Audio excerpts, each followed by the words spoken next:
So in this video here, we're going to do a comparison between YOLOv10, YOLOv9 and YOLOv8. So we have all of these models available now, all the members in the YOLO family, and we're going to do a comparison both performance wise but also speed wise. So this new YOLOv10 model is very interesting because it does some optimizations and removes some post-processing steps that we're going to take a look at. So it is actually significantly faster compared to the other two models. But let's go in and see if we actually take a hit on the accuracy. So to start with, before we jump into some video examples, let's just go inside the YOLOv10 GitHub repository where we can see these comparisons on the Cocoa benchmark dataset. And if we take a look at it, it is clearly the best model, YOLOv10, but later on we might go in and see some other things once we see some image and real world examples from video. So we can see first of all here, it is significantly faster compared to the other models. We have YOLOv9 here in the other red and also YOLOv8. So this is the green one up here. So it is actually like twice as fast compared to YOLOv8 and comparable performance. Even the largest model here, it outperforms it on the Cocoa dataset. Also, number of parameters is significantly lower, so that is also pretty cool. And even for pretty much all the models here, it doesn't really increase that much for the large and also the extra large version, where some of the other YOLO models here, you can see that the number of parameters here pretty much just increase exponentially with this size of the model, where it's a bit more linear here with the new YOLOv10 model.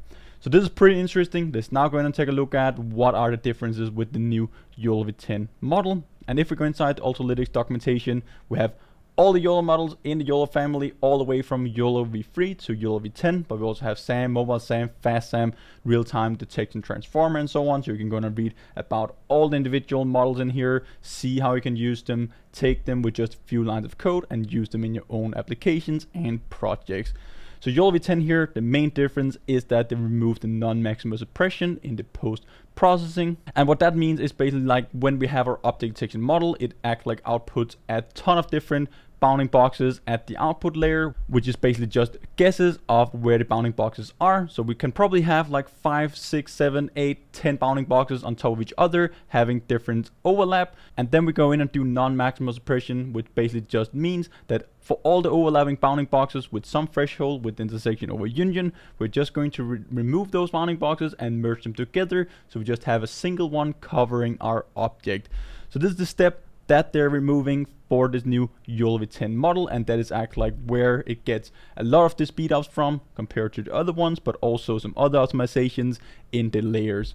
So they also have some design optimizations in, for example, the classification head, which is a bit more lightweight compared to the other YOLO models. But also when we're basically just talking about like the layers, they have some downsampling layers and so on here and there, which is a bit different compared to the other models. But again, removing this non-maximal suppression in the post-processing reduces the processing speed significantly, because this is actually like a very expensive operation, especially when we're talking about like milliseconds. And often if you export the models and so on, make sure that you actually like include the non-maximal suppression in the model and also does optimization on that part, because if you're just optimizing the model and then you need to do non-maximal suppression on your own, you won't even be able to run in real time if you're doing this non-maximal suppression in Python. So those are some of the differences for this new model, or at least the most significant ones. Let's now go in and see some results on videos for all three models, compare them and talk about the results. So I just have these videos here where we have the YOLOv10 model on the left side and the YOLOv8 small model on the right side. Let's go in and see if we can see any differences on these real world data sets. So this is basically just videos running, so this could be real world and real life scenarios. And then I also have the video for YOLOv9 just to see if we can do some comparisons and see if there's any differences. So let's just play it here and let's take a look at the results. So right now, just initially, it looks very similar. I can probably see that it's a bit more dense with the prediction just on a high level for the YOLOv8 small model compared to this YOLOv10 model on the left side. So here we see that we're detecting a person. Sometimes we're also detecting like a traffic light down here for the YOLOv8 model, where we're not doing that with the YOLOv10 model. So right now, just initially by watching the video through a couple of times, so it looks like the YOLOv10 model has less false predictions. So again, we don't have any persons here, we don't have any traffic lights. Even though this is a traffic sign, it shouldn't be labeled as a traffic light. So right now, let's just play it again. We can see directly that YOLOv8 does a better job on smaller objects compared to the YOLOv10 model. And this could be because they're reducing the number of parameters, and they're also having a more lightweight classification head and so on. So this is my experiences with YOLOv10. It is not as good on smaller objects compared to YOLOv8, but again, there's always a trade-off between accuracy and speed. When we're lowering the parameters, when we make the models faster, we will always lose some accuracy and so on, at least for the YOLO models when we're comparing it right now. So these are my general experiences. Like we can see, we'll miss a lot of cars over here to the left, and also some of them driving to the right here on the highway. We basically just detect all of them up here at the top right corner with the YOLOv8 model, and we do the exact same thing with the YOLOv9 model, which we're going to see in just a second. So YOLOv8 better on smaller objects. YOLOv10 is significantly faster compared to YOLOv8. It is up to 1.5 to 2 times faster, maybe like 50-100% faster. So it really depends on your applications and projects if you really need to detect small objects, or you prefer to have a faster model. If we take a look at it down at the bottom, again, we can see, of course, we can go in and lower the threshold more for the YOLOv10 model. We will probably get more detections. So it looks like initially that for YOLOv10, we need a lower confidence score compared to YOLOv8 to get more predictions. And that will probably also introduce some false predictions here and there. But these are actually running with the exact same confidence score just to make the comparisons as even as possible. Down at the bottom video, we can see that we detect a person here again. That is not correct. We detect an umbrella with an okay high confidence score. We even have some buses up here at the top, which is obviously cars. That is pretty easy to see. But the problem is we detect it as bus with YOLOv8, but with YOLOv10, we don't even detect these as cars. So these should be pretty clearly cars. Again, we can probably lower the confidence score, but the confidence score is 0.25, so that is still very low. Of course, these models will be significantly better if they're fine-tuned on a specific class. So if you take all the cars, label them, and train the YOLOv10 model, fine-tune it on specifically cars, it will be able to detect all these cars, no problem. These are the pre-trained models on the Coco dataset, and we have 80 classes. So let's just run it here and let's see if we see some other differences. Right now we also got the person detection down with YOLOv10, and we also have some other wrong ones here. So these are trucks, so label 7 is trucks. We have buses here on the right side again. Now we can see we get some trucks on the right side with YOLOv8 as well. We have the persons here. It's flickering back and forth. It thinks that this is a person, but it also does that now for YOLOv10 sometimes. So yeah, again, these models are pretty similar. You can't really just take one of them. We can't just say that, okay, now we have a new YOLOv10 model. This is the best model. It shows the best performance on the benchmark. And because of that, I'm just going to use that in my application and project. It really depends on your dataset, the problem that you're trying to solve. If you want to detect smaller objects, if you're running this on lower end hardware, so you really need the speed.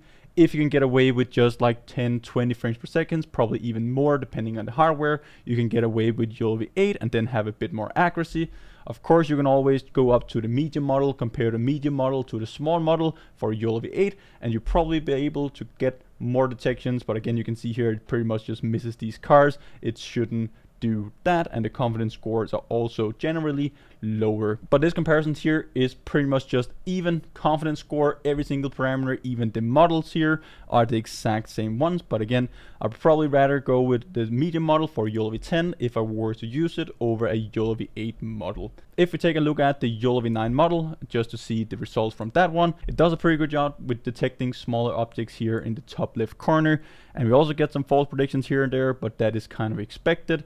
The YOLOv9 model, I feel like it's a bit better on small objects, also on all the other experiences, videos, and all the models that I've trained on my own. It looks better when we're actually doing this on smaller objects. So this is pretty cool. Definitely go and test it out in your own applications and projects. I'm just going to let it run here for the video. So we have some false predictions with traffic light, person, but generally it detects pretty much all the cars. We can even see the cars at the top coming into the frame, significantly better compared to the YOLOv8 model. And again, this is a really hard edge case. This is probably like the hardest that I can come up with for a real world scenario, but it shows pretty good comparisons between all the different models, and it is the exact same experiences that I'm showing now that I've had with all the other models, even custom models and so on, that I've tested out. If you want to know how we can use these models, definitely check out my channel. I have tons of videos covering all of them, even how we can apply optic tracking on top of these object detection models, how we can use it with Ultralytics, train our own generate a custom dataset, run inference in a custom Python script, even export them and do optimizations.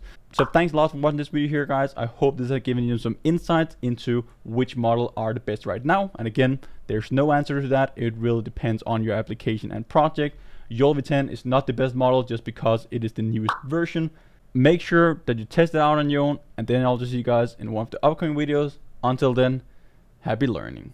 So we also have an AI career program if you want to learn how to land AI jobs and get AI freelance work. I teach you everything in there. We have programs, all my technical courses, weekly live calls, personal help, and I would love to have you guys in there, help you out in any possible way. You can check out the program down in the description and the community, and then I'll just see you guys in there.